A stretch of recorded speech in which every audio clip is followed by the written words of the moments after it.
There's some stuff that I've definitely like never spoken about to do with it that was really severe.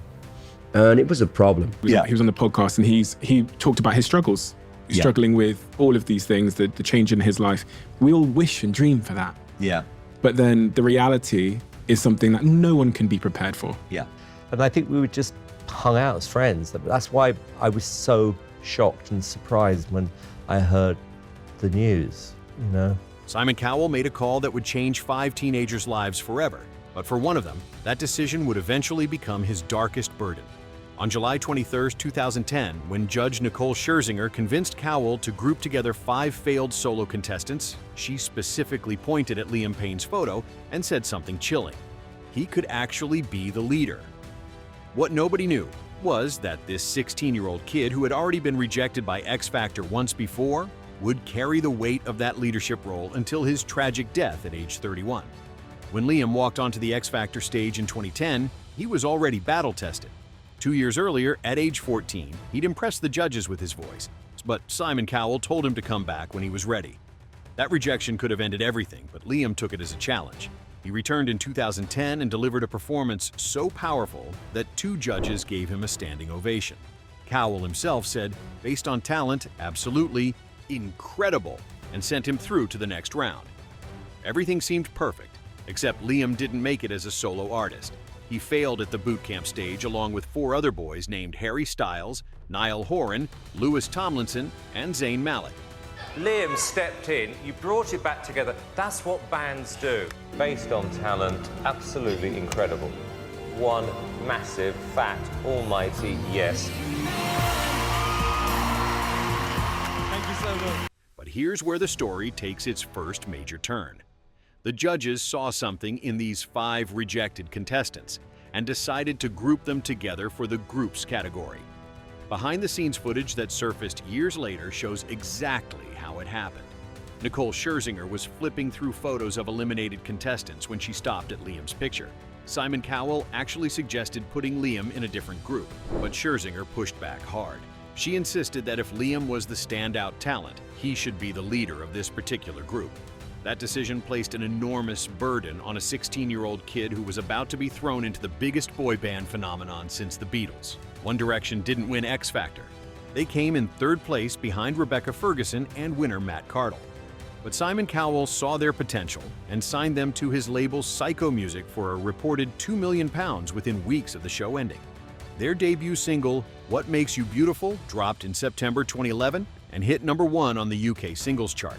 That song became the anthem of a generation and launched One Direction into stratospheric success that nobody could have predicted. They became the first British act to have their debut album top the Billboard 200 charts with Up All Night, and every album after that debuted at #1. The problem we had in the band, and I don't blame anybody for this, I don't want to seem like I'm whining or moaning, oh my God, look at my life, whatever. But it feels to me like when we were in the band, the best way to secure us because of how big it got was just lock us in our rooms. And of course, what's in the room? Minibar. The success was overwhelming and relentless. One Direction released 5 albums in just 6 years while touring the world non-stop. They sold over 70 million records globally and became one of the best-selling boy bands of all time. Their Where We Are tour in 2014 grossed over $290 million and sold 3.4 million tickets. The screaming fans, the paparazzi, the constant pressure to perform, the lack of privacy, it all seemed glamorous from the outside. But behind the scenes, Liam was struggling in ways that would only become clear years later. It was only until I saw myself after that I was like, right, I need to fix myself. There was like a few pictures of me on a boat and I'm all like bloated out and I call it pills and booze face. In interviews given long after One Direction, Liam revealed the dark reality of those years. He spoke about how the band would be locked in their hotel rooms for security reasons, and the only thing waiting for him was the minibar. He started drinking heavily to cope with the pressure and isolation. In a 2021 podcast interview, Liam admitted he had what he called a pills and booze face during those years, describing how bloated and unhealthy he looked in photos from that time. He confessed to experiencing severe suicidal thoughts that he'd never spoken about publicly before. The pressure of being in the world's biggest boy band was literally killing him from the inside. But he kept performing because that's what leaders do. Didn't like myself very much, then I made a change. And the same thing happened this year with that sort of thing as well. When Zayn Malik left One Direction in March 2015, Liam's burden got heavier. He was tasked with taking over most of Zayn's vocal parts in addition to his existing responsibilities. Liam was also credited with co-writing more than half of the songs on the band's third and fourth albums. And along with Louis Tomlinson, he was the band's top earner. The kid who had been told he could be the leader was now carrying the weight of keeping One Direction functional while his own mental health was collapsing. By 2015, the band members were getting sick of each other, and Louis Tomlinson later described feeling a coldness in the room when they first discussed taking a hiatus. In 2016, One Direction announced they were going on an indefinite break.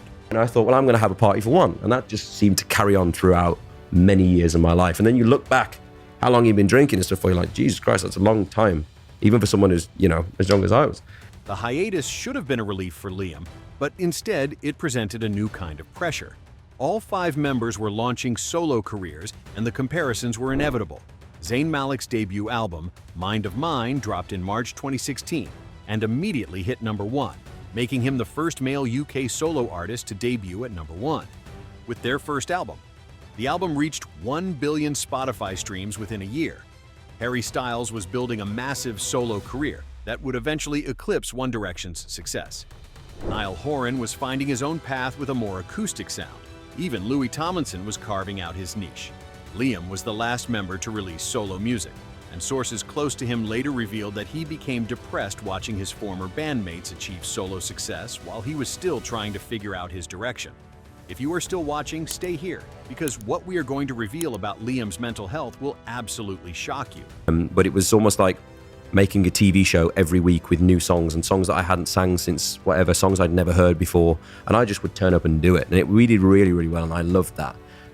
When Liam finally released his debut single, Strip That Down, featuring Quavo in May 2017, he wasn't even sure he wanted a solo career. In interviews, he admitted he'd considered just becoming a songwriter and staying behind the scenes. But he felt like he'd be stupid to turn down the opportunity after working toward this since he was 14 years old. The song was co-written by Ed Sheeran, and it became a massive hit, reaching #3 in the UK and #10 on the US Billboard Hot 100. The track was certified double platinum in the UK and triple platinum in the US, eventually surpassing 1 billion streams across all platforms by January 2018. Liam even claimed on a podcast that he believed it outsold everybody within the band, though that claim was disputed by fans. Obviously, you've reached stratospheric heights at a young age. It's like, what I found was, I didn't know I was the boss until like a few months ago. I still don't even feel like I am now. Like, I'm such a child. And everyone I work with is like Double your age. older than me and wiser than me. And I'm like, what the hell am I doing here? But commercial success couldn't fix what was broken inside. While Strip That Down was climbing the charts, Liam was battling addiction to cocaine, ketamine, MDMA, pharmaceutical pain pills, anti-anxiety drugs, and even smoking heroin, according to sources close to him.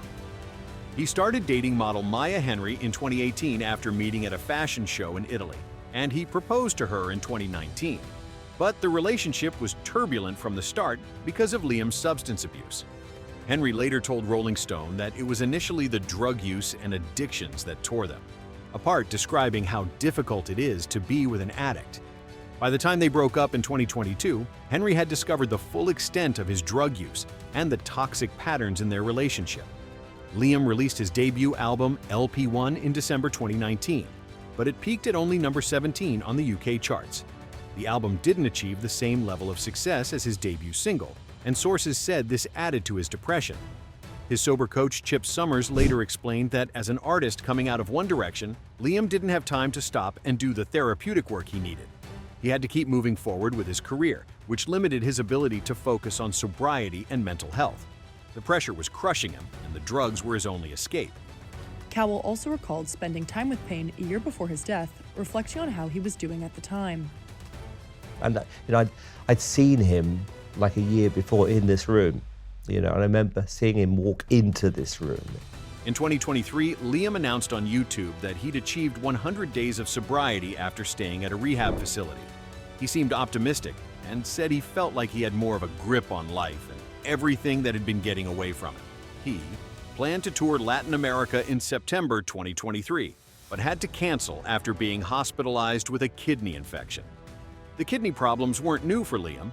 He'd been born 3 weeks premature with a dysfunctional kidney that required 32 injections in his arm every morning and evening as a child. His body had been fighting battles since the day he was born.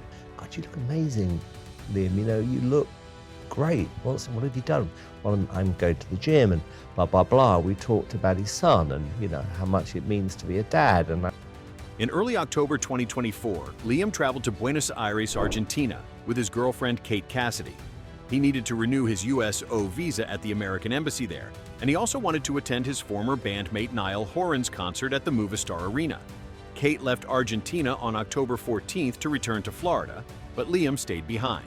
Just hours before his death, he posted cheerful messages on Snapchat about having a lovely day and looking forward to returning home to see his dog.